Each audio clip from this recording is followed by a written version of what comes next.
He discovered that he could live for another 80 years, so he jumped from 100 meters high and landed perfectly on a truck. Learning from his previous experience, he increased the height to 10,000 meters, and as he fell, a plane caught him steadily. But not everyone is as lucky as him. For example, this woman found out she only had 3.5 hours to live. To avoid the coming danger, she refused to sit in her boyfriend's passenger seat. At that moment, her phone rang, showing that she had violated the user terms. When she opened the app again, she found that she only had 1 minute left. She hurried back home thinking she could escape, but the phone kept ringing. The only thing she could think of was to turn it off, but death wouldn't stop just because the phone was off. She was about to take a shower when the phone rang again. Terrified, she reached for it, but was lifted by a mysterious force. The moment the countdown reached 0, her life ended. At the same time, her drunk driving boyfriend had a car accident. A large tree branch pierced the passenger seat, which was supposed to be her seat. That means even if she hadn't gotten out of the car, she still couldn't escape death. Her boyfriend survived by luck and was sent to the hospital, where Amy worked as a nurse. Seeing the terrified man,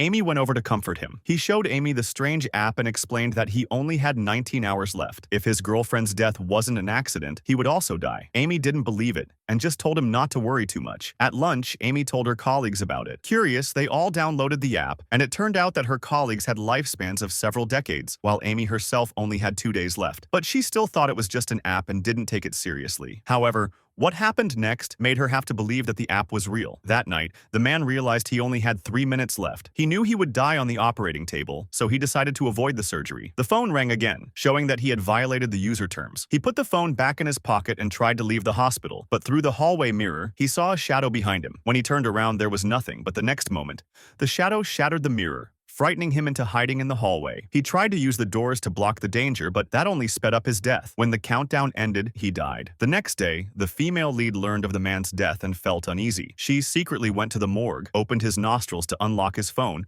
just to open the app and see if the countdown was real, and if it could truly decide the end of a life.